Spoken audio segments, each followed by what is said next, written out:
Isla llamada teatro, con Ed Reseña.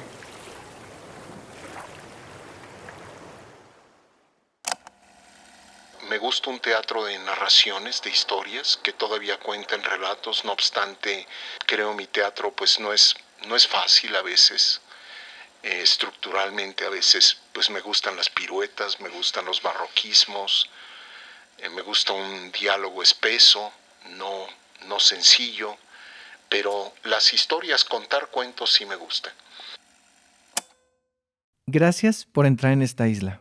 Yo soy Ed Quesada o Ed Reseña. En mi isla están las caricaturas que veía de niño, está el cassette de Topollillo que escuchaba antes de dormir y la lámpara de crayola naranja que me gustaba encender por las noches para no tener miedo. En ese entonces no había teatro, pero ahora sí. En mi isla, en esta isla, hay teatro, mucho teatro. Al inicio escucharon a David Holguín, dramaturgo y director, hablando de su teatro, de cómo es el teatro que le gusta hacer. De eso y más pudimos conversar en este episodio. Fue un episodio muy especial. Desde hace tiempo quería entrevistarlo y no encontraba la oportunidad. Justo hace unas semanas vi Cada quien a su manera y pensé, creo que este es el momento. Así que aquí te dejo las cosas que debes saber antes de entrar a esta isla. 1. En esta isla hablamos de Cada quien a su manera. De esta versión de la comedia de Luigi Pirandello que dirige David Holguín, platicamos de cuál fue su visión para este montaje y de los temas que se desprenden de esta pieza, como el espectáculo, los públicos y las historias reales llevadas a la escena. 2. Aquí hay un rincón para hablar de escritura y dirección, de sus procesos y de cómo aborda la dirección de un texto propio y cómo aborda la dirección de un texto que es de alguien más. En esta isla, los recuerdos e imágenes de su niñez y juventud nutren sus universos y su manera de ver el teatro, la escritura y el mundo. 3. Esta es una isla creativa, que analiza y se entrega a un espíritu rebelde. Una isla que escucha y aprende de las nuevas generaciones, pero que también regresa al origen, a sus recuerdos. Una isla que observa el comportamiento humano y lo pone en su teatro. Ahora sí, es momento de entrar a la isla de David Holguín.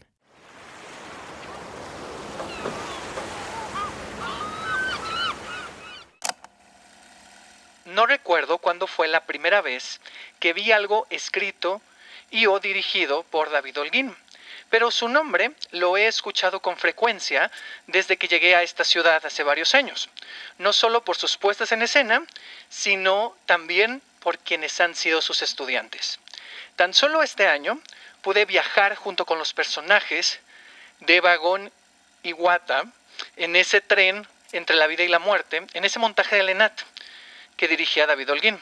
Otro viaje que recuerdo es su mirada sobre el texto de Itzel Lara en Del conejo a la tierra, donde conocí a uno o a varios Méliès.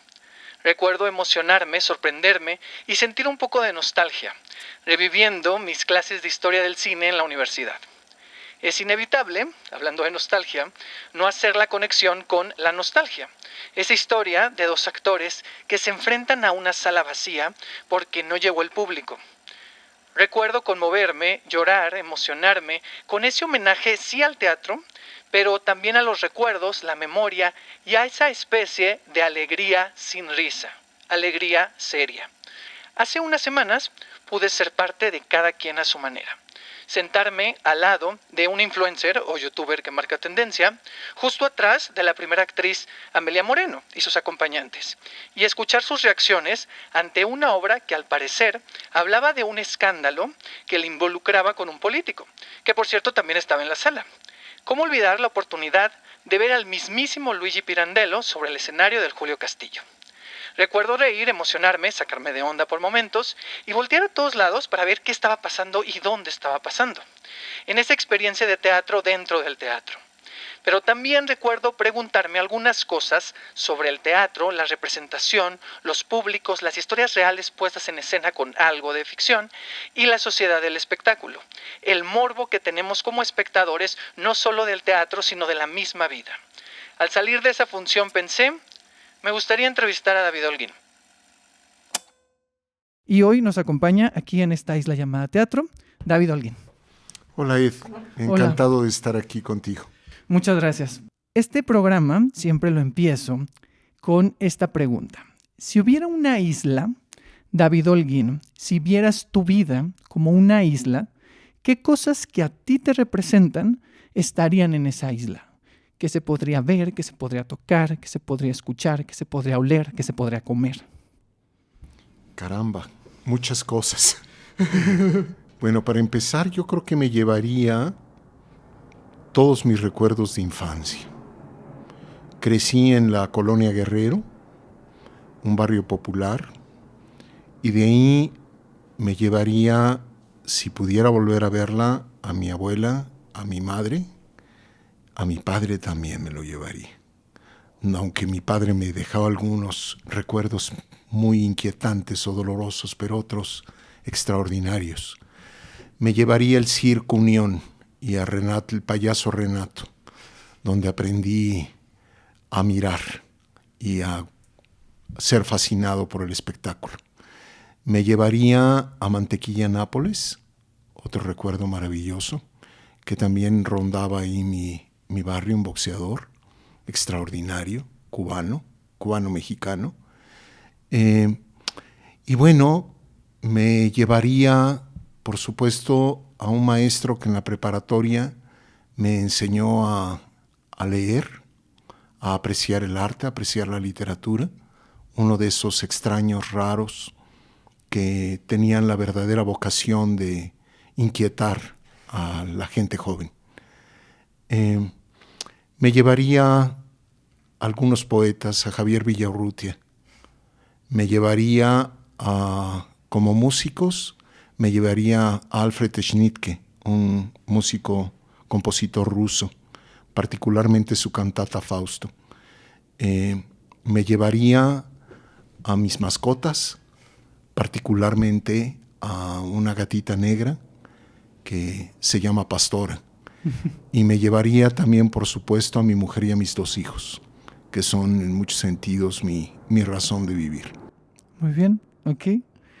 Puedo ver esa isla y esto que decías al inicio, que te remontabas un poco a tu infancia, tiene que ver con la siguiente pregunta. La siguiente pregunta no la hice yo. En algunos episodios me gusta hacer lo que le llamo una pregunta secreta o la pregunta de un invitado. Y en este caso es una pregunta que le hace un exalumno de usted. Un estudiante que después usted lo ha dirigido en montajes profesionales. No le voy a decir quién es todavía. Primero le voy a decir la pregunta que él nos manda. Y la pregunta que él nos manda es la siguiente. Partiendo de la idea de que todo el imaginario de nuestra infancia es el que define e inspira lo que hacemos de adultos, ¿podría compartirnos algo de ese imaginario? La primera vez que un libro lo enganchó, una película lo emocionó, la caricatura que no se perdía, y de qué manera ha inspirado el teatro que hace. Bueno, volviendo al circo, ¿no? En la época en la que yo viví en la Colonia Guerrero, recuerdo que llegaba el Circo Ataide o el Circo Unión a los patios de ferrocarriles, ahí en lo que hoy día, bueno, sigue siendo la estación de Buenavista, enfrente, justamente donde está el edificio de telecomunicaciones. Era un enorme llano. Entonces llegaban ahí en un periodo del año una carpa, en otro periodo otra, y luego hacían un desfile, que es de lo más exótico y raro hablar de esto en la Ciudad de México. Pero te estoy hablando de mis 5 años, 6 años, que a estas alturas pues ya pasó más de medio siglo, ¿no? Pero entonces, ¿qué pasaba ahí? Pues que pasaba, parte del circo, tratando de entusiasmar a los lugareños, a las colonias de alrededor, y por supuesto desfilito de payasos, uno que otro animal, un elefante, algún changuito y demás. Y recuerdo aquello con extraordinario gusto.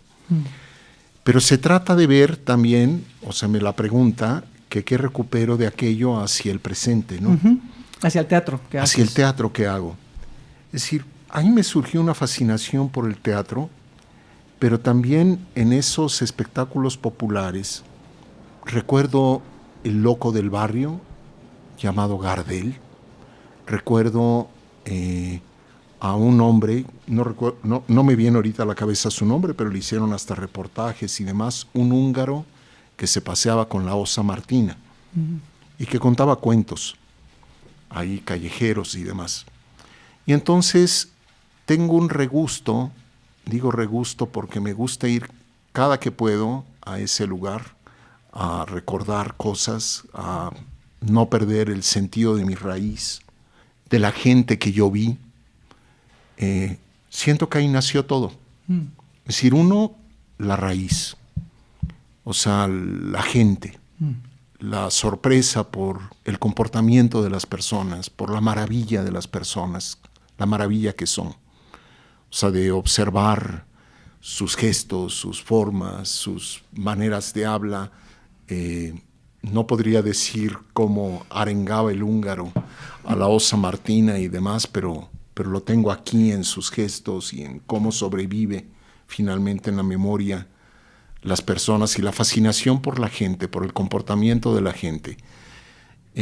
Gusto por contar cuentos, por contar historias.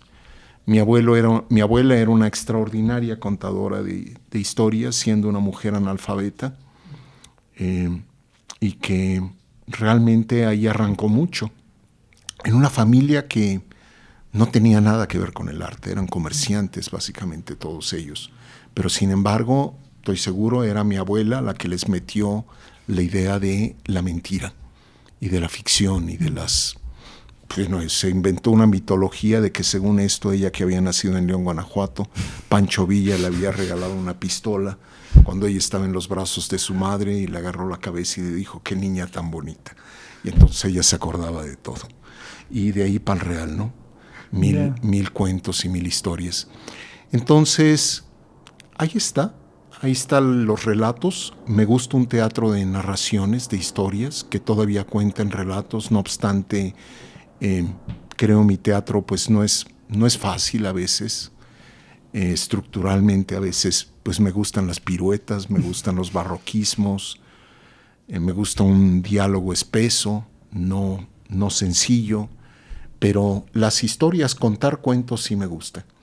Me gusta el habla popular, mezclar lo culterano con lo popular.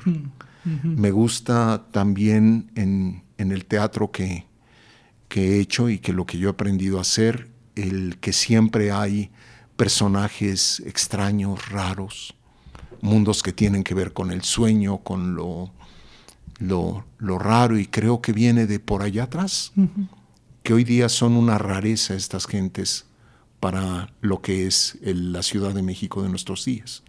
Entonces, bueno, no sé quién me haya hecho esta pregunta, pero le mando un cariñosísimo saludo si es que llega a escuchar desde esta isla solitaria. Lo voy a escuchar, porque él estuvo aquí el año pasado, es un fan de este podcast, es Iván Zambrano Chacón.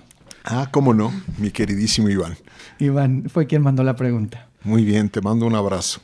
Pues ahí está. Y siguiendo con esto de los recuerdos, quiero hacer una dinámica, y ya después de eso entraremos acá, quien a su manera, pero en esta dinámica vamos a hacer un mapa. Para mí los mapas nos ayudan a conocer los territorios y en este caso queremos conocer un poco más de esa isla.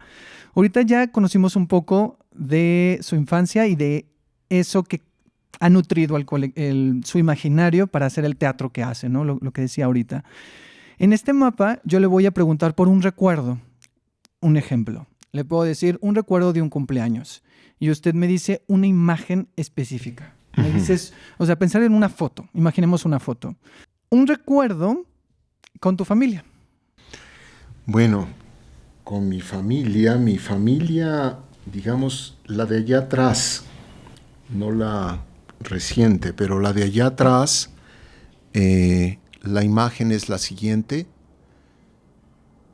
Navidad, una mesa de alrededor de, bueno, no sería tan grande, sería esa la del Rey Arturo, pero al menos estaban presentes unas 40 personas.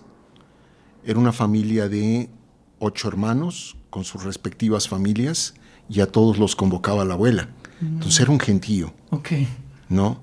Y recuerdo algunos de ellos que se dedicaban a la venta de juguetes, por tanto siempre supimos quiénes eran los Reyes Magos o quién era Santa Claus. No Claro. había Santa Claus en ese entonces, era el niño Dios. No había tal historia porque eran los tíos. Pero la imagen que tengo, llegaban con costales, porque tampoco es que envolvieran los regalos para hacer la sorpresa, llegaban prácticamente con bolsas de nylon transparente, y llegaban con enorme cantidad de regalos. Y nos tocaba a todos un costalazo. O sea que era una festividad increíble. Sí, increíble. Ok. ¿Cómo cuántas personas crees que eran? Híjole, pues si cada uno tenía 3, 4 hijos y eran Eran 8, 8 por 3, 24, más las esposas, gente. más... Como 40 más o menos. Pues yo creo. Por ahí, ¿no?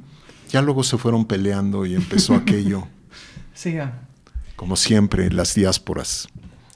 Sí es. Un recuerdo en soledad. Estaba estudiando en el extranjero, eran las 3 de la tarde, un frío espeluznante. Yo estaba metido en una camita de una residencia de estudiantes, y me recuerdo cubierto como con unas 7, 8 cobijas, además de chamarra y demás. Había oscurecido a las 3 de la tarde y bueno, sentí una soledad y una tristeza infinita. Y me hizo añorar México como nunca creo que en mi vida lo he añorado. Un recuerdo de, o más bien, la primera obra de teatro que recuerdas haber visto. La primera obra de teatro que recuerdo haber visto, algo relacionado con el teatro fantástico de Cachirulo. Mi mamá me llevó, creo que al Teatro Ferrocarrilero, allá en Tlatelolco. Habré tenido unos 8 años, 9 años, creo que por ahí. Ok. Recuerdo del momento en el que decidiste dedicarte al teatro. Bueno, con un amigo, Gonzalo Canseco, su familia que tenía un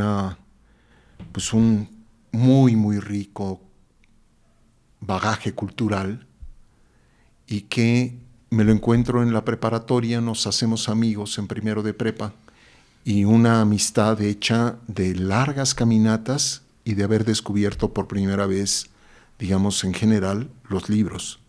Pero de repente él dijo, vamos un día al teatro, y su familia era pues una familia habituada a ir al teatro. Él me explicó que había los teatros de Bellas Artes, donde trabajaba la Compañía Nacional de Teatro. La dirigía en ese entonces el maestro Pepe Solé, con un repertorio brutal. Y estaba el Teatro Universitario.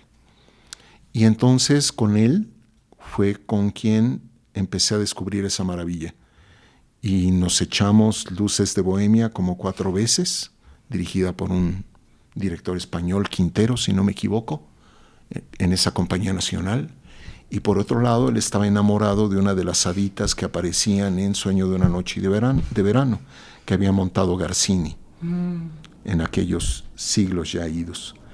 Y entonces, solidariamente lo acompañaba a ver a su hadita de la que él estaba prendado. Y bueno, pues yo acabé prendado también de alguna de esas haditas y demás. El caso es que la habremos visto unas 5 veces. Ok. ¿No?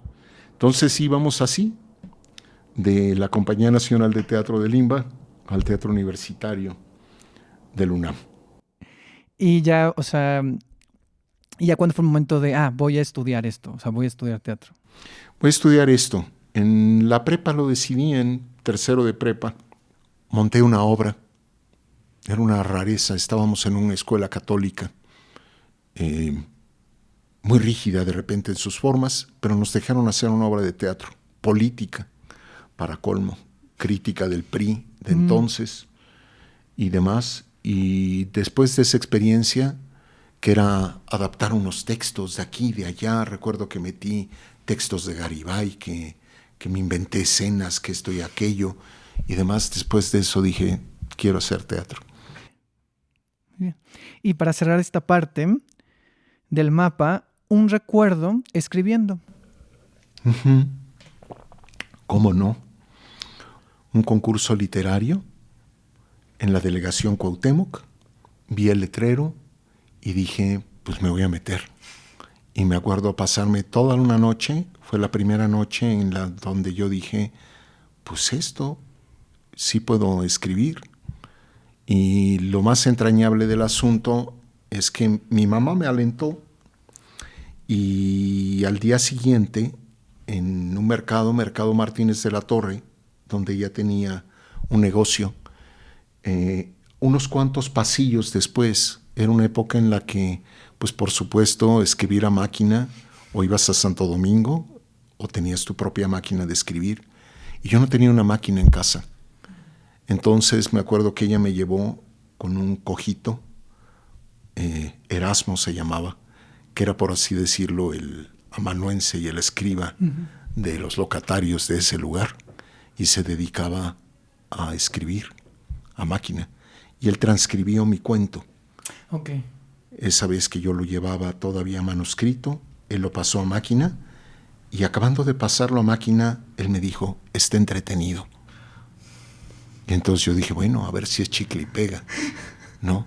Me saqué el tercer lugar en ese concurso, y yo dije, bueno, pues vamos a ver qué onda. Se lo platiqué a mi amigo Gonzalo, y a partir de ahí, en la prepa, fuimos a los talleres de Casa del Lago. Y ahí empezó a nacer de manera más seria mi vocación. Okay. Cerramos este mapa y nos acercamos ya a el territorio de cada quien a su manera. Y a mí me encanta hacer jueguitos, como se dio cuenta. Entonces vamos a hacer otra dinámica donde yo te voy a decir una palabra y tú me regresas otra palabra. O sea, con la palabra que yo te diga, lo primero que se te ocurra, ¿va? Esas palabras tienen un poco que ver con cada quien a su manera. Conciencia. Rigidez. Opinión. No existe. Espectáculo. Sociedad. Polémica. Contradicción. Crítica. Chupasangres. Fama. Innecesaria. Redes sociales. Crucifixión. Inteligencia artificial. Faltas de ortografía. Comedia. Tragicomedia. Dirección. Fascinación. Escribir. Indagación. Enseñar. Generosidad. Esta no es una palabra, son dos, pero es un poco tramposa. El milagro. Un sueño. Y por último, teatro. Lo mejor. Muy bien. Cada quien a su manera es esta obra de Luigi Pirandello, con la versión y dirección tuya, con el elenco estable de la Compañía Nacional de Teatro, que para cuando salga este episodio va a estar a punto de empezar la última etapa de funciones del 5 al 15 de diciembre, menos el 12, ahí en el Julio Castillo, de jueves a domingo.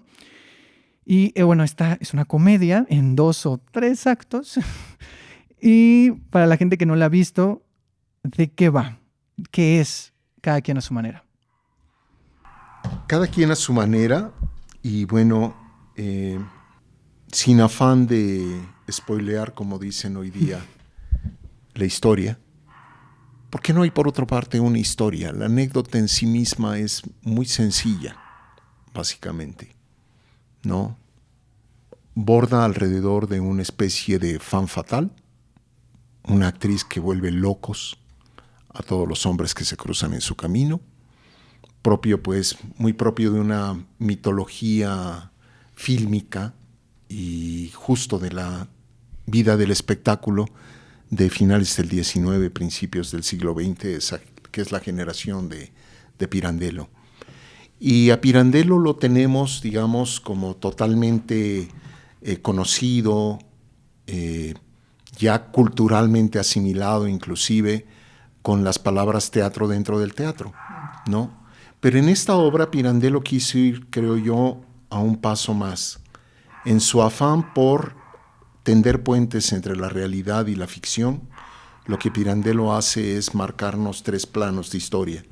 Una obra de ficción que está dentro del teatro, el típico teatro dentro del teatro, un público ficticio y la intención de que existiera un público real que mira como en un espejo su propia historia. Una pareja, digamos una famosa actriz que se ve envuelta en un triángulo de pasión y una compañía que bordó sobre su historia para representar aquello. Y entonces lo que tenemos es un Pirandello que pone espectadores de 1926, esto en el original, ¿no? Vueltos, digamos, locos por lo que están viendo, pero no podía ser así, porque de otra manera no le hubiéramos sido fiel a la propuesta pirandeliana. Tenía que ser, digamos, un público contemporáneo que está observando aquello y que, pues eso se vuelve un espejo de la realidad.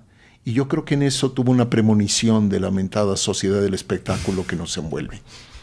Es decir, un escándalo que se vuelve mediático, pero que por tanto yo empecé a dudar de su honestidad para nuestros días. Es decir, de en qué medida los escándalos no son buscados, no son construidos en última instancia. Claro. Y bueno, me pareció que era una materia pirandeliana dejarlo en la duda, ¿no? Finalmente, ¿quién sabe la verdad? Si eso sí, los que se miran ahí en escena, digamos, tú lo mencionabas al principio, el político, la actriz famosísima, ¿es real su pasión? ¿O es algo donde llegan ahí a buscar finalmente popularidad también, ¿no? Entonces, bueno, cada quien a su manera, es un juego de espejos. Cuando digo la palabra juego es que implica también el que Pirandello le gustan pues los retruécanos, los artificios, los juegos de inteligencia, la discusión a propósito de la conciencia, quiénes somos, la duda sobre la identidad, pero también un lado que es más hondo, que a mí me gustaba explorar en este montaje, que es ese lado de un Pirandello que está siendo también existencialista a través de uno de sus personajes, que es una especie de Hamlet, que tiene esa, dice él todo el tiempo, esta frase de como un topo cavando en un túnel sin encontrar la salida, y que es un provocador, que hace una especie de psicoanálisis colectivo, pero que lo envuelve a él mismo y ya no sabe cómo salir de ello, ¿no?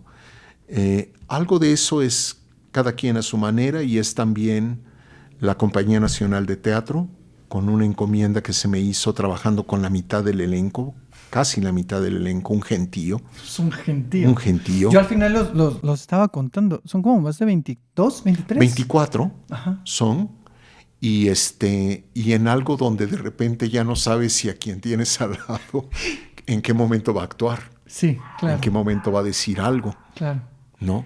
Sí, a mí, como lo decía en la introducción, como que en un momento, porque aparte me tocó al lado de esta influencer que estaba grabando, o sea, de este personaje, y justo atrás de donde estaba la actriz, ¿no? Ahí observando. Entonces, es muy interesante porque, claro, yo al verme rodeado, yo estaba tomando fotos ese día, y yo dije, alguien pensará que como yo estoy tomando fotos y soy un fotógrafo, también soy parte de esto, o qué tal si alguien del público diga, yo también soy parte de esto, ¿no? Porque de repente por todos lados salen los críticos, y creo que esto no es spoiler, pero hay más, o sea, hay un público ahí también, pero también me hace pensar en que uno es también como parte de, y sobre todo por algo que pasa casi al final, que es como de claro, o sea, estamos habitando ese espacio tal cual, y entonces se rompen estas líneas se rompen y no se rompen. Sí. ¿No? Hay como algo ahí. Pero desde que empieza la obra, y esto no es spoiler porque en redes sociales yo he visto muchos videos, y creo que en TikTok, no sé si sabe, pero hay varios videos virales donde hay gente que piensa que Amelia Moreno es una actriz de verdad. Eso es sabido, y lo cual, bueno, pues creo que habla de la efectividad que finalmente tuvo esa lectura. Sí, ¿no? sí. De que sea un retrato de alguna manera de los escándalos de nuestros tiempos. Sí, me quedo pensando en lo que decías ahorita, que claro, puede que ahora los escándalos sean parte de este espectáculo, o sea, sean hechos a propósito, ¿no? Como para poder, o sea, decías, igual esa actriz y ese político, aunque aparezcan ahí enojados y mentando madres y como todo mal, o sea, capaz si realmente eso es lo que querían, ¿no? Eran verse ahí, incluso dentro de la historia, hasta la oportunidad del reencuentro, ¿no? Porque tienen como mucho tiempo sin verse, creo que es lo que recuerdo. Sí. Entonces, se me hace muy interesante en estos tiempos de redes sociales y donde todo está expuesto, donde todo puede ser un espectáculo, o sea, el mostrar nuestra vida ya o sea, ¿no? Y entonces, quiero hablar de esta versión, o sea, ¿en dónde tú querías poner el foco? O sea, ¿en qué? Porque hay muchos temas, hay muchas cosas, pero para hacer esta especie de adaptación, ¿cuál era tu visión para abordar este texto? ¿En qué te querías enfocar? Porque al final sí es una comedia y es divertida y es crítica, pero ¿en qué tú te querías enfocar? Pues, mira, te diría dos temas. Uno, que viene de la obra, dentro de la obra, es decir, del Pirandello original, que tiene que ver con la angustia frente a una sensación que es finalmente la de que todo es inasible, de que hay una indeterminación en nuestra apreciación del mundo, de la realidad, de los otros, y que creo que es un lado de Pirandello que siempre me ha resultado muy interesante y fascinante, ¿no? Esa materia finalmente hispana, cervantina, de las meninas de Velázquez, de las historias dentro de historias de ese mundo árabe en sus 7 siglos en la península, y que tiene que ver pues con la fugacidad de la vida, con la idea de ese estar viviendo y cabalgando el tiempo.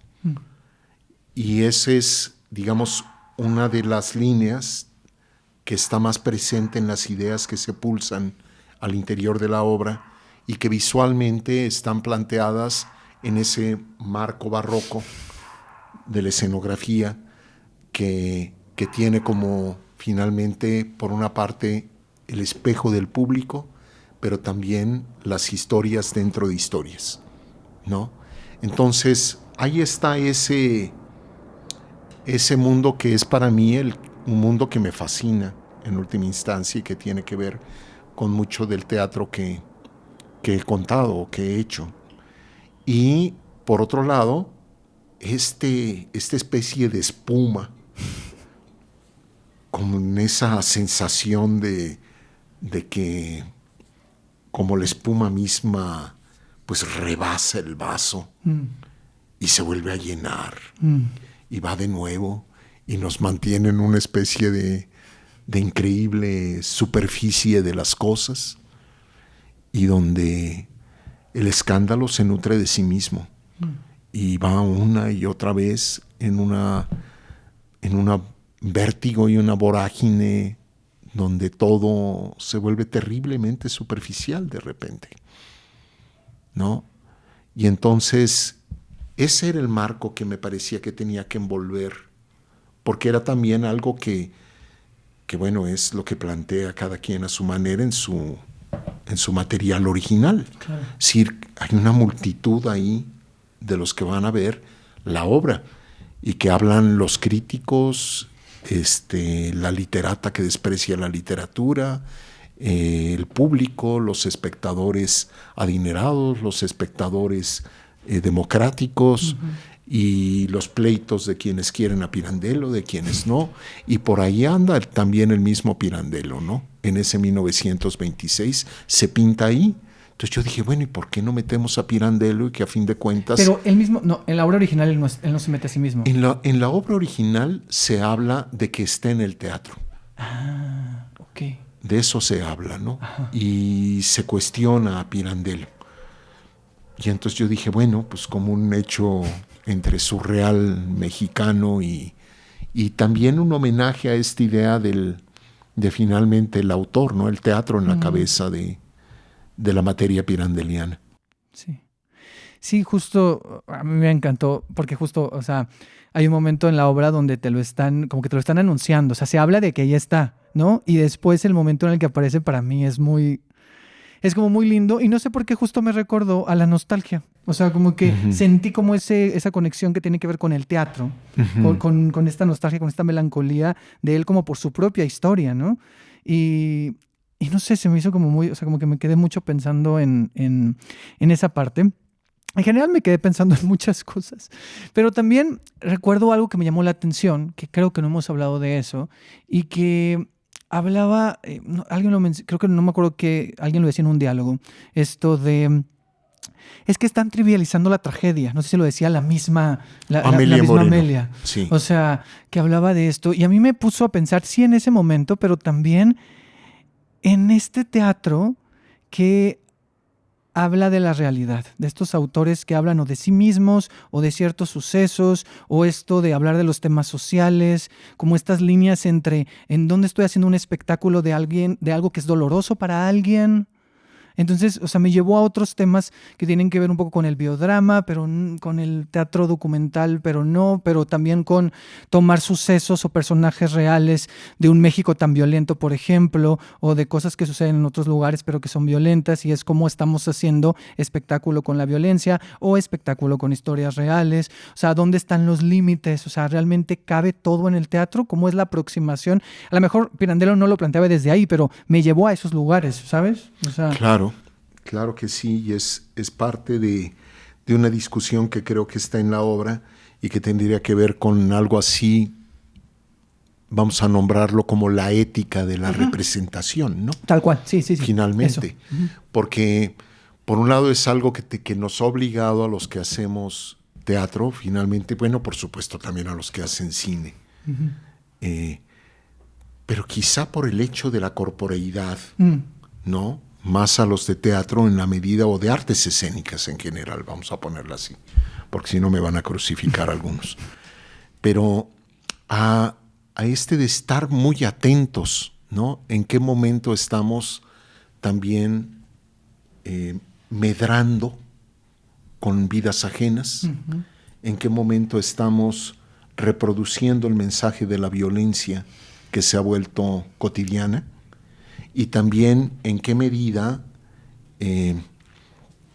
al no tener filtro frente a la realidad, lo que hacemos es volvernos espejos de un mundo que en sí mismo, como tal, pues es altamente reprobable por su atentado a valores esenciales humanistas, ¿no? Entonces, creo que sí, que ahí está esa discusión presente. Me parece que hay un lado en todas estas nuevas corrientes que me es muy interesante, por el lado de, digamos, cómo lo documental, bien trabajado, donde no hay como un exhibicionismo de parte de quien lo hace, no hay tampoco una especie de, ¿cómo decirte?, autosantificación o victimismo, victimización frente a una sociedad donde tú estás safe haciendo teatro y las víctimas reales o las personas están en la línea de fuego, ¿no? Entonces, ese lado, cuando implica un análisis, lo documental me parece fascinante. Me parece una manera muy interesante de haberle dado la vuelta al teatro antihistórico, histórico mexicano, al teatro de corte social dentro de la ficción, toda esa tradición de la nueva dramaturgia, de la generación de Víctor Hugo Rascón-Banda o Vicente Leñero y demás, que de repente era ya altamente ideologizado, pero lo sentía yo ya light, safe, como haciéndolo desde un ámbito de una enorme comodidad, ¿no? Y envueltos o arropados en la ficción. Y creo yo que el teatro mexicano derivó en los mejores momentos de ese teatro documental hacia terrenos muy interesantes. Creo que la primera etapa, por ejemplo, de Lagartijas tiradas al sol, su trilogía alrededor de la rebeldía, es como un muy buen ejemplo de eso. Jorge Vargas con Amarillo, ¿no? Cómo podía aparecer la realidad de manera más directa y hablando desde ese lugar donde pesa todavía mucho el análisis, ¿no? Y de repente, donde me inquieta más es cuando aparece esta especie de victimización de quienes lo hacen, es decir, como si ellos fueran las víctimas y no de quienes están hablando. Sí, ¿no? y Que pasa, tú dices y de pasa. repente, compañeros, ¿de qué estamos hablando frente a un país que es una tragedia en sí mismo? Claro. Y tu actriz, actor, tienes el privilegio de poder estar aquí hablando frente a un público. Y entonces ahí es donde me parece altamente reprobable. Okay. Me interesa hablar de esta idea del público. O sea, vemos a un público en esta obra, ¿no? O sea, es decir, cuando empieza el segundo acto, está enfrente de nosotros un público. Y hay una frase que dijeron que me recordó mucho y la anoté, no sé si la anoté bien, pero era que, no sé si dice a mí o a alguien, pero dice algo de ver historias bonitas y redondas que se entiendan. Y entonces me quedé pensando en eso, en qué busca el público, o sea, qué busca ese público ficticio y qué estamos buscando nosotros del otro lado cuando vamos al teatro. Uh-huh. ¿Tú qué crees que busca el público de ahora? Bueno, mira, pero ahí falta la segunda parte de la polémica, porque separa Claro. alguien en el público sí. que, bueno, pues es la literata que desprecia la literatura. Digo, Dilo. Así se llama el personaje en ¿Así Pirandello. se llama? Literata que desprecia la literatura. Sí. Él pone una acotación y dice una literata que desprecia la literatura, dice 2 puntos, ¿no? Uh-huh. Para que nos pudiéramos enterar de la acotación, es que la youtuber dice y le dice al espectador, esa que se acerca es una literata que desprecia la literatura. Es decir, está en la materia pirandeliana, ¿no? Uh-huh. Pero no la respuesta, en realidad, ¿no? Pero sí el espíritu de lo que Pirandello plantea en la discusión de su público en ese momento. Y esa literata dice, bueno, pues si usted quiere eso, vaya y búsquelo debajo del WC de otros autores, ¿no? Creo yo que ahí está el punto. Uh-huh. Es decir, hay un público que por supuesto quiere consumir historias bonitas y redondas. Que se entiendan. Y que se entiendan. Y ojalá lográramos historias bonitas y redondas que se entiendan y que a la vez fueran complejas y a la vez lograran esa mezcla de entretenimiento, pensamiento, conmoción y lograr conocimiento de las gentes y del mundo. Maravilloso. Uh-huh. Pero no todo es así ni todo debe ser así. Claro. ¿No? Y hay historias no bonitas, no redondas y que tampoco se entienden del todo. Si no se entienden, te tienen que dar otra cosa. Te tienen que dar como un relámpago, un shock, un algo. Tiene que haber un algo ahí que no te deje nada más en la confusión. Claro. ¿No? Pero es que de repente como esa idea de Dante de meterte, dice, a sus 33 años a una selva oscura. O sea, sí hay sensaciones en la vida y que son inexplicables y que son, por otro lado, aparentemente indecibles en su traducción lógica, pero no en el sentimiento o la sensación a nivel de la experiencia o del cuerpo o del caos mental que te pueden generar. Y entonces ahí esa frontera entre entender, no entender, pues se vuelve más compleja, creo yo. El punto es no soltar a quien tienes enfrente.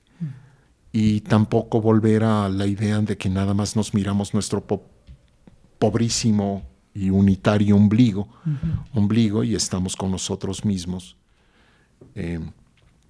Ahora sí, perdonen la expresión, pero moviendo nuestro propio material fecal con un palito, ¿no?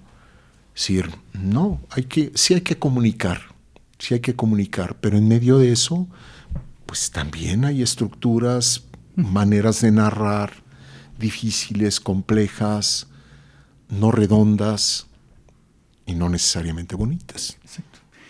Sí, y justo también creo que el punto es saber cuándo utilizarlas, ¿no? O sea, cuándo utilizar esas estructuras y cuándo esas estructuras son necesarias para lo que quieres, ¿no? O sea, por para supuesto, lo que quieres comunicar, ¿no? para lo que quieres contar. Y bueno, sería un privilegio lograr algo así y que te implicara la posibilidad también de la recuperación, pues desde la taquilla hasta quién le invierte, hasta qué institución tiene todavía también el deber de fomentar determinadas tipo de historias que no son, digamos, las habituales que te hallas en un mundo totalmente normalizado por el mercado, en última instancia, y que es lo que lamentablemente el grueso del público de repente quiere ver y oír Claro. y que le den. Para ir cerrando ya esta parte de cada quien a su manera, yo tengo una duda. ¿Cuál crees que es tu aportación más grande a este texto, o sea, a esta versión? Que no está en el original, pues esa exploración en cómo es la discusión pública del espectador y de la gente de teatro en este momento, ¿no? Y que pues es serle fiel a Pirandello, pero no podía ser Pirandello. Es decir, cada quien a su manera, por alguna razón, es una obra de las que menos se montan en el repertorio pirandeliano en todo el mundo. Uno, por la cantidad de gente involucrada. También porque carece pues en sí mismo el texto de la intensidad pues que demanda no solo el teatro, sino el teatro contemporáneo en el sentido del tiempo y la voracidad de la brevedad que exige hoy día las formas dramáticas contemporáneas, ¿no? Sí, no, tiene que ver con esta cuestión de la atención también, ¿no? O sea, exactamente. Sí. Es otro el tiempo, claro. Otra la dinámica y otra la discusión. Y entonces tú tienes cada quien a su manera en la edición de Cátedra. Es una obra de 120 páginas. Larga. Toda la discusión. Entonces todo aquello tenía que... Y mira, aún así... Y aún así está larga. Es larguita. Cada quien a su manera. Cada quien a su... No, es larguita, pero tiene esto que a mí me gusta, que supongo que eso también... o sea, fue también propuesta tuya o propuesta del equipo, pues de afuera y adentro, ¿no? O sea, es decir, porque también nos estamos moviendo como público y esa sensación de que es un poco 360, ¿no? O sea, que está ocurriendo Exacto. desde afuera del teatro, desde que entran, así que la gente que vaya a ir lleguen temprano. Y ocurre en el lobby, luego entras, luego ocurre en el lobby. O sea, hay algo que la hace también dinámica. Y siento que también eso podría responder a esto que dices del tiempo y de la atención. Exactamente. Un poco esa es la idea. Sí está planteado en Pirandello, que empieza en la taquilla. Ah, ok. Así lo plantea él, Okay. en el exterior del teatro. Y por tanto, de inmediato da ese permiso a que ya está ocurriendo en todo el ámbito que rodea al edificio, Okay. finalmente. En ese sentido, lo que creo que fue la principal aportación para esta versión, pues fue esa idea de la aparición de la sociedad del espectáculo y de discutir, la posibilidad de discutir, que es un tema pues totalmente contemporáneo, ¿no? De nuestra relación con los clásicos, de un personaje que anda por ahí, la joven incendiaria, que llega un momento donde se permite decir basta ya de historias del cliché a propósito del eterno femenino o de la femme fatale o de la mujer serpiente o de, digamos, la imagen de la mujer seductora, etcétera, etcétera. Es uno de los puntos de vista que están contrapunteado finalmente a una historia que, bueno, tendrá siempre algo fascinante, pues de esa vocación de abismo que tenemos, digo, no solo los hombres, también las mujeres, por supuesto, pero frente al amor, como tema, ¿no?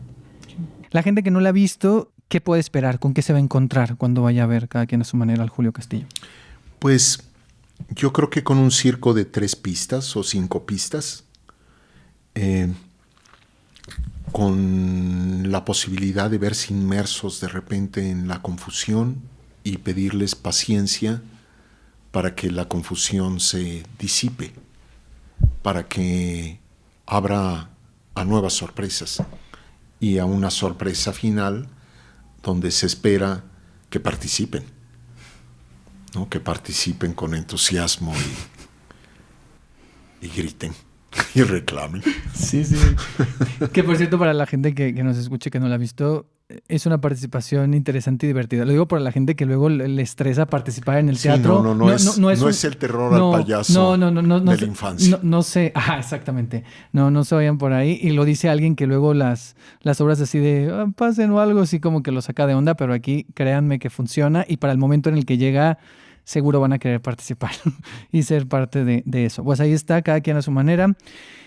Para este momento ya estará a punto de comenzar la última etapa de funciones, porque recuerden que esta temporada estuvo así como un poco intermitente, pero va a estar del 5 al 15 de diciembre, de jueves a domingo, en el Teatro Julio Castillo, menos el 12 de diciembre. Entonces ahí para que hagan planes para poder ir. Los jueves está a 30 pesos, así que aprovechen para que puedan ir a ver cada quien a su manera. Y quisiera hablar un poquito de dramaturgia y dirección. Uh-huh. Y hablando de dramaturgia, que ya hablaste un poquito también en las primeras preguntas, pero quisiera hablar de tus procesos. O sea, ¿cómo es tu proceso al escribir teatro? Bueno, yo he tenido la fortuna, digamos, en lo que sería a partir de, ¿qué te diré? 2008 aproximadamente. Es decir, ya unos 15 años, de que lo que escribo lo estoy escribiendo de manera muy, muy cercana a su producción. Okay. Es decir, al estar dentro de Teatro El Milagro y estar escribiendo para proyectos del Milagro y con gente con la que he trabajado, estoy pensando en textos que de alguna manera van a ser dichos por actores que conozco, que los tengo ahí al lado, que sé qué pasa. Eso da, por una parte, una urgencia a la hora de la escritura, pero a la vez también en alguien que cree profundamente en la idea de que escribir es una cosa y dirigir es otra. Y que escribes con la mayor ambición poética, literaria posible en un escritorio y luego entra esa segunda parte donde, por supuesto que muevo muchas cosas en función de qué oigo, qué discuto, claro, qué aporta la acción inmediata y qué se transforma del texto, qué versión estrenamos de ese texto que originalmente fue escrito con, insisto, la mayor ambición de que se pare por sí mismo. En términos de sus palabras, aunque no sea dialógico, como esto haya quedado, ¿no? Actualmente, ¿qué nutre tus universos? O sea, estos universos al escribir. Creo que lo mencionaste al principio de ese momento. O sea, hablabas de la gente, hablabas de observar a la gente, cómo se comportaba la gente. Actualmente, en este momento, en este 2024 o en los últimos años, ¿qué está nutriendo? Mira, me hago preguntas técnicas. Ahora que tengo pues un recorrido, que sí tengo un oficio, que sí sé resolver. Me interesa mucho pensar en lo que no sé resolver o en hacerme preguntas que están involucrando otras áreas de mí que tienen que ver como con una idea que yo tengo a propósito de la escritura, del texto, donde las mayor veces que puedas, rehuye del oficio, rehuye de lo conocido, rehuye de un terreno donde estás cómodo al hacerlo, y dejar en la mayor medida de lo posible, sobre todo ahora que ya pues tengo una edad donde, bueno, por más que le batalle, ya recorrí 2/3 de mi vida. Es decir, me gusta estar vivo, sí me gusta, pero miro en el horizonte y empiezo a decir, ay mamá, ¿no? Y por eso mismo digo, bueno, ¿qué puede nutrir, digamos, todavía un proyecto de escritura si no tiene algo de salvaje, algo de un David joven, de mis rebeldías primeras, de mis enamoramientos más enloquecidos? Y no es que quiera volverlo a vivir, no es que quiera volver a hacerlo, pero creo que hay algo que debe nutrir lo que escribes, que debe nutrir la aproximación a la expresión artística. De otra manera empiezas a caer como en unos, no sé, desde el mundo del lobby de mármol y gastar suela en coctelitos. Y es cómodo empezar a vivir del apoyo, de la beca, del complacer y del mundillo cultural. Y creo que lo que busco es de alguna manera ver en qué medida todavía puedo conectar con impulsos donde yo sé que formalmente puedo resolver, pero el impulso, el tema, la posibilidad de que estás hablando toque fibras un poquito más hondas de quien está escribiendo, ¿no? Entonces, bueno, más o menos eso. Mencionaste algo que me llamó mucho la atención, que era, decías, ya viví 2/3 de mi vida. ¿Tú te ves haciendo teatro el tiempo que te queda? De alguna manera, pero... Porque luego hay gente que dice, no, yo ya a cierta edad y ya después ya no voy a hacer teatro, quiero hacer otra cosa. Mira, hasta donde me dé chance el propio teatro, porque el teatro mismo te dice de repente, pues ya, ¿no? Claro. Ya fue. A ver hasta cuándo me da chance, pero me veo haciéndolo, pero de otro modo. De otro modo, de una manera, no sé, me gustaría trabajar socialmente.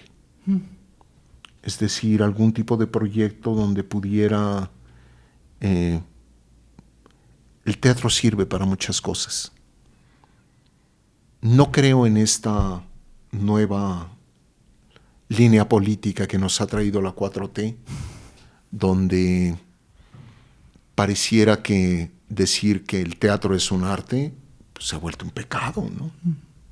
Es decir, o decir que hay técnicas que se aprenden con el tiempo y se perfeccionan, y hay méritos, y hay meritocracia, y que está totalmente denostado y demás, ¿no? Y que pareciera que no es algo difícil, endiabladamente difícil de hacer, de convocar y de aprender en última instancia, ¿no?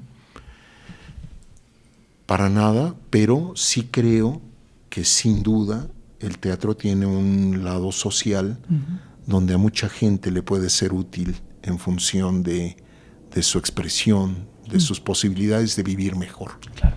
No necesariamente artísticamente hablando. Y me gustaría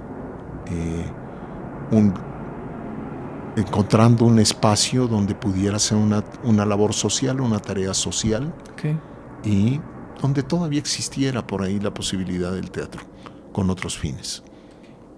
Pero no hacer la superchería de que eso sería arte. Claro. sería una tarea social donde el teatro está al servicio de una tarea social. Sí, sí. Hablando de dirección, ¿cuál es la diferencia cuando diriges un texto tuyo y cuando diriges un texto que no es tuyo? Pienso en el ejemplo, por ejemplo, aquí de Cada quien a su manera, o en el caso del de Itzel Lara, por ejemplo, del Conejo de la Tierra. Uh-huh. ¿Cuál es la diferencia? ¿Cómo te sientes tú cuando es un texto tuyo? Que más o menos lo contaste ahorita cuando hablabas de la escritura. Y cuando es un texto de alguien más. Cuando es un texto de alguien más, si es contemporáneo, como en el caso de Itzel Lara, trato en la mayor medida de lo posible de serle, digo, no fiel, pero leal a la autora o al autor. Es decir, porque me parece que luego esta idea de que llegas y como un potrero tomas las palabras de otro para expresar tú y no está el otro y llega un punto donde es versión de, inspirado en, a partir de una idea de, pues me parece una ingratitud enorme para una autora o un autor. ¿No? Eso es algo que he aprendido en el tiempo y que creo yo que no tiene caso. Para eso haces otra cosa o escribes tu texto o qué sé yo, ¿no? Uh-huh. Sí, sí. Entonces, en el caso, por ejemplo, de ese texto de Itzel, tenía esa posibilidad, por cómo está estructurado, de moverle algunas cosas, algunas piezas, finalmente, ¿no? Pienso otro caso de una dramaturga, Maribel Carrasco, que monté Quien teme espantapájaros. Lo hice cerca de ella porque ella hacía el vestuario, pero era una obra donde quise, en medio de que era una dramaturgia onírica, una dramaturgia difícil, estructuralmente compleja, como que dije, bueno, esforzarme lo más posible por decir qué me está queriendo decir esta persona, que me gusta su escritura, que yo la respeto, que me parece una espléndida gente de teatro y demás. Y dije, bueno, y la tengo aquí al lado, ¿no? Entonces, ¿por qué voy a estar peleado con ella? Y esta idea de el mejor autor es la autora muerta, ¿no? Entonces, aquí está, a ver, platiquemos, veamos. Se movieron piezas, pero iba con ella, claro, ¿no? Iba de la mano de ella. Y bueno, fue padrísimo trabajar así con Maribel. Distinto es el caso con los autores clásicos. A mí me gusta trabajar un texto clásico como de entrada, dando con la traducción que sea pues la que por un lado es supuestamente la más fiel al original, pero también la que mejor me suena de entrada para como la oreja mexicana. Y luego pasarlo de alguna manera a esa oreja mexicana después de haber contrastado traducciones y demás. Y luego creo que sí, que es sometida a un proceso donde va a la par ya la mirada del montaje, donde cuido mucho, o sea, cuido lo más posible a esos textos maravillosos, pero me permito muchas cosas. Sí hay un darle la vuelta desde pensar en nuestro tiempo, en nuestro público, claro, y en las intenciones de la puesta en escena, ¿no? Lo hago con la convicción de que son autoras y autores que pues me sobrevivirán y no sobrevivirán. Y ahí habrá otros montajes y otras maneras de dialogar con ellos, claro, y punto. Claro. Entonces siento que no es un atentado como tal, sino una manera de hacerles finalmente homenajes a gente que ahí estará, acompañando a los que nos vendrán después de nuestros nietos. Solo para cerrar ya, son unas preguntas rápidas, más bien de respuesta corta, acerca del teatro en general. ¿Va? Va. Un sueño cumplido en el teatro. Haber trabajado tanto con Laura Almela. Un sueño por cumplir en el teatro. Que algún día pueda escribir algo dedicado especialmente a mi hijo, a David Juan Holguín Almela, y que lo dirija yo.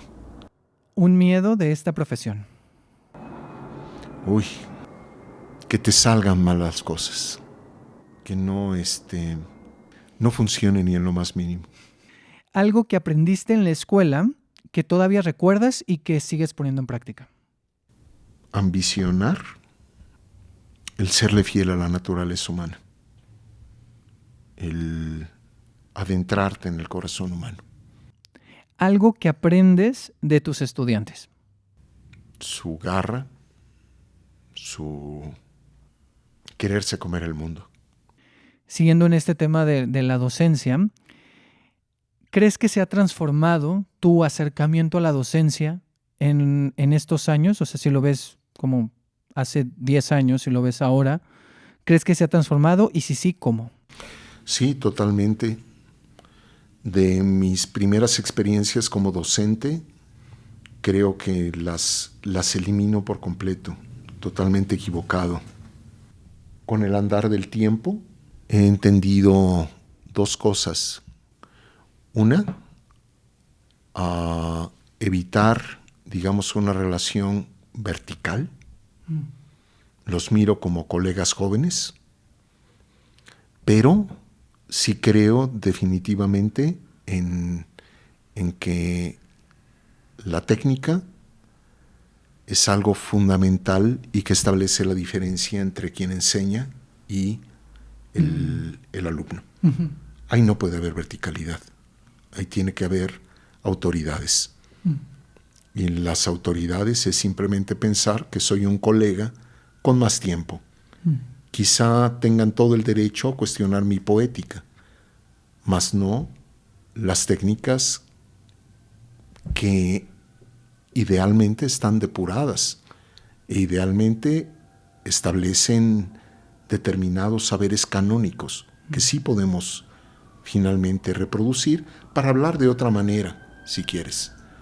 Pero en ese sentido sí debe haber una especie de meritocracia en ello. Y creo que eso es algo a lo que hoy día entiendo muy claro esa horizontalidad, pero por otro digo, acá no. Claro. Acá no, sí, y es mucho más sencillo ahí de repente frente a eso. Trato de, ¿aceptan eso? Nos vamos a entender. No aceptan, pues a lo mejor no soy quien debe estar aquí. Claro. Y me he llevado bien en ese sentido con las últimas experiencias que he tenido aplicando esa especie de doble forma de relación. Okay. Muy bien. ¿Cómo llevas la crítica, en este caso la crítica de teatro, a tus obras? La crítica tanto positiva como negativa. Bueno, digo, es un milagro que existe en este país la crítica, ¿no? O sea, lamentablemente es un terreno donde si todo está vapuleado, también la crítica teatral como oficio está vapuleada. Y en ese sentido, me parece una tarea fundamental, ¿no? Cuando lo digo así, pues claro, una crítica negativa es dolorosa. Y sí pienso en esa imagen, perdonen la referencia, de Ego en Ratatouille, cuando de repente dice aquello de que entre los que hacen y los que escriben pues bueno, los que hacen hay una exposición y un riesgo y un haberse atrevido a algo que bueno, de suyo ya es entrañable en lo doloroso que implica una mirada negativa sobre eso que amas, ¿no? Profundamente. Necesario. Absolutamente necesario, ¿no? Yo trato como de ni un lado, ni creérmela, ni tampoco cuando me toca palo, decir, a ver, ¿desde dónde miró? ¿Desde dónde está diciendo lo que está diciendo? Trato como que rápidamente como vencer el enojo primero. El enojo no sirve de nada. ¿no? Y tratar como de ni una ni otra darle a tal punto como el peso de la inmediatez. Duele. Se siente bonito Claro. Cuando te adulan, pues cómo no. Claro. Pero trato a veces de que sea después, ya pasado el tiempo, donde me sumerjo un poquito, a ver qué pasó, qué dijeron, Sí. qué hubo, ¿no? Ok. Cuáles fueron las reacciones. Digo, más allá de las inmediatas, que son las del público. Claro. ¿Qué crees que necesita cambiar en el teatro mexicano? Radicalmente los mecanismos de producción. Ahorita da la impresión que estamos como en la fiebre del oro que trae el efiteatro y como si no hubiera más. Y el efiteatro es absolutamente inmediatista y que trae, digo, está maravilloso que a la gente le paguen bien y gane dinero. Pero por otro lado da la impresión que no hay una mirada de mediano y largo plazo. Pero no se ve ningún esfuerzo institucional hacia caminar hacia ese sentido.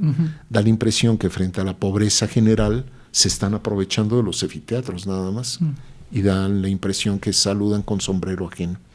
Entonces se vuelven nada más, prestan teatros, programadores, pero no se mira un plan ni de recuperación de público, ni de creación de públicos, y sobre todo lo que me parece más grave, porque sea como sea, yo ya hice mi carrera y podía irme a tu isla solitaria Vaya. y demás, pero lo que me parece más grave es a la gente joven, o sea, a los nuevos. En un momento donde, piénsate, en pandemia me dediqué en medio del ocio a revisar cuántas escuelas profesionales de teatro ya había en el país, profesionales, ¿no? Ajá. 20 y tantas, 22 me parece que conté en ese momento entre los estados, la Ciudad de México, etc. Es una monstruosidad de gente saliendo fascinados todavía por esa posibilidad, sea en los medios o en el teatro, todavía por fortuna mucha gente, ¿no? Y tú dices, es terrible que no haya una inversión pública seria en todo ese talento desperdiciado, ¿no? Pienso el carro de comedias de la UNAM, que es maravillosa como modelo. ¿Por qué no cada universidad del país? ¿Por qué no cada estado de la República? 32 modelos del carro de comedias. Sí, tampoco es tanto frente a lo que se roban, ¿no? Totalmente de acuerdo. Entonces tú dices eso, gente joven, directores nuevos, una pequeña producción y rota un año en tu localidad, en tu estado, y tendrían trabajo. Y el público al que llega también, ¿no? O sea, que llega al lugar, a las plazas públicas, que llega a las familias, a los adolescentes. O sea, me parece que es un gran proyecto. Y no lo había pensado así, pero... Piénsate, no sé, como el modelo inglés del Young Vic y los que en su momento consideren los mejores actores de egresados, jóvenes y demás, concentrados como en un modelo pequeño CNT de jóvenes. ¿No? Es decir, yo creo que ahí está lo que debe ser la apuesta del futuro. Y eso está en pañales. O sea, vamos, un terreno que era muy, muy nutrido para los jóvenes, que era el teatro escolar, lo quitaron. Inexplicablemente lo quitaron. Para ir cerrando, vamos a volver al concepto de esta isla. Y en las historias de isla, o donde hay unas islas, bueno, yo siempre imagino que hay como un cofre del tesoro. Y en este caso, ese cofre del tesoro que hay en tu isla, están las cosas valiosas que a ti te ha dejado el teatro. ¿Qué hay en ese cofre? ¿Cuáles son esas cosas valiosas? Generosidad, colectividad. Sin los otros no existimos. Aprender que eso que que más te gusta hacer no se hace sin el saber y el trabajo de otro. Y eso ojalá lo hubiera entendido hace mucho tiempo en la vida, ¿no? Porque es una sabiduría ancestral del teatro que ojalá aplicáramos en la vida cotidiana, práctica, desde muy pronto, lo más pronto posible. Y estoy seguro que el mundo sería mejor. Sí. Y ahora sí, para cerrar, es el momento de que tú me hagas una pregunta a mí. ¿Cómo no? Tú entrevistas a mucha gente de teatro. Al paso de este año, ¿cómo describirías el temperamento espiritual? ¿Qué pulsas de en qué estamos? Uno es ese lado espiritual, anímico. Hay derrota, hay esperanza. ¿Qué les sientes a la gente de teatro que tú has entrevistado?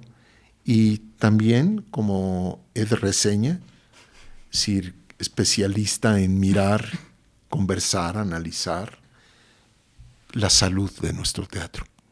Okay. En la primera parte, justo cuando respondías la parte de que necesita cambiar el teatro mexicano, veo, hay mucha gente que habla de lo mismo, o sea, están un poco en la misma línea de los modelos de producción. Entonces, a lo que voy, siento una mezcla, o sea, siento desesperanza, pero siento más esperanza que desesperanza. O sea, veo la mezcla de las dos, pero siento que hay más esperanza que desesperanza, a pesar de que la mayoría coincide en que las cosas están mal y van a estar peor. Pero, aún así, noto un ánimo, ¿sabes? O sea, como que noto eso de, somos conscientes de esto, pero seguimos haciendo. Y para mí la salud del teatro, yo veo que se hace mucho, pero siento que a veces casi todo se parece. O sea, sientes que estás viendo la misma obra. No pasa siempre, pero me sucede a veces eso. En cuanto a temáticas, en cuanto a formas, en cuanto a... O sea, siento que estamos en los mismos lugares y que no está mal porque el estar en las mismas temáticas habla de algo, ¿no? Pero sí, a veces siento eso. O sea, siento que se hace mucho, pero siento que cae a veces en los mismos lugares y sí es muy triste ver salas vacías. O sea, siento que se está haciendo mucho y hay ciertos casos de éxito. O sea, el éxito lo encerramos en la taquilla y el público que está yendo. Hay casos donde sí está abarrotado, pero hay muchas salas vacías también. Con esto de que todo se parezca, no estoy diciendo que sean malas obras, ¿eh? Pero sí me percato de eso. ¿Sí me explico? Entonces es un poco eso. Agradezco mucho tu pregunta. No, muchas gracias a ti. Y agradezco mucho tu tiempo y esta conversación. Hemos terminado, pero muchas gracias, David. Gracias a ti, un placer.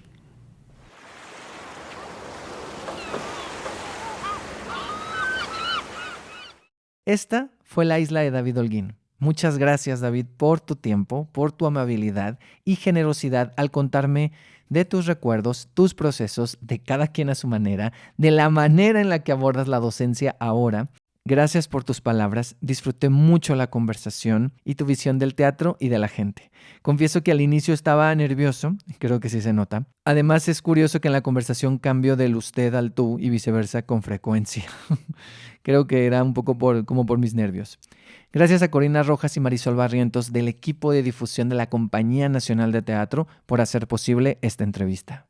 Recuerden que Cada quien a su manera regresa este jueves y estarán hasta el 15 de diciembre de jueves a domingo en el Teatro del Bosque Julio Castillo del Centro Cultural del Bosque. No quiero terminar este episodio sin hablar, o sin mencionar más bien, porque no voy a poder hablar mucho de las obras. Mencionar obras que he visto en los últimos días y que me han emocionado, me han impactado, me han generado algo.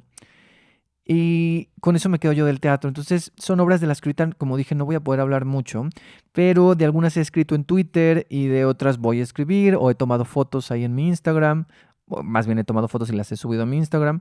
Entonces son 3. Es El amarillo sol de tus cabellos largos, que está lunes, martes y miércoles a las 8 en el Foro La Gruta hasta el 18 de diciembre, que esa es una farsa y es una obra que me parece una obra muy importante, muy arriesgada acerca de las violencias. La segunda es Alfa y los muertos casi vivientes, que está los domingos a las 12:30 en la Sala Novo hasta el 15 de diciembre. Que esa es muy interesante porque es una obra que nuevamente vuelve a hablar de la pandemia y utilizando los zombies para hablar un poco de la pandemia, pero desde otro punto, desde el punto de vista de la adolescencia y de un adolescente que no le encuentra mucho sentido a seguir viviendo, y es como un viaje de este adolescente cuando ocurre esta noticia y cuando comienza este virus de los zombies. Entonces, ahí está la opción. Que de esa tomé fotos, están en mi Instagram.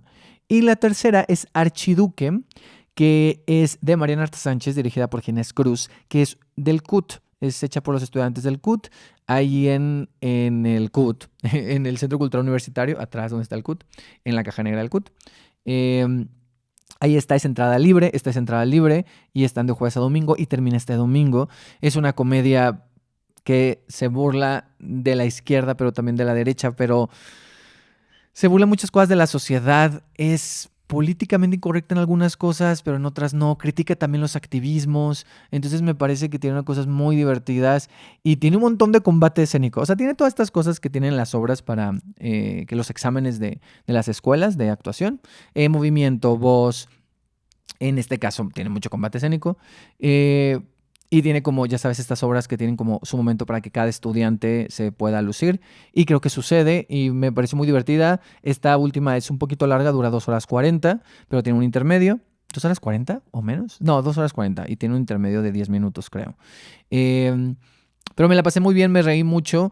Y me parece una obra como importante también, o sea, en cuanto a su texto, en lo que dice y quiénes lo están diciendo en este caso, ¿no? Que son jóvenes.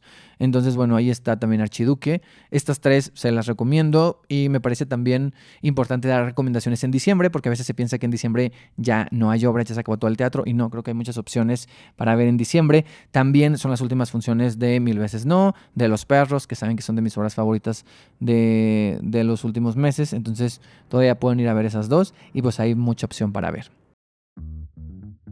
Recuerda que para más contenido puedes seguirme en mis redes, @rcenateatro, en Instagram y en Twitter o X, y @rcena_teatro en TikTok.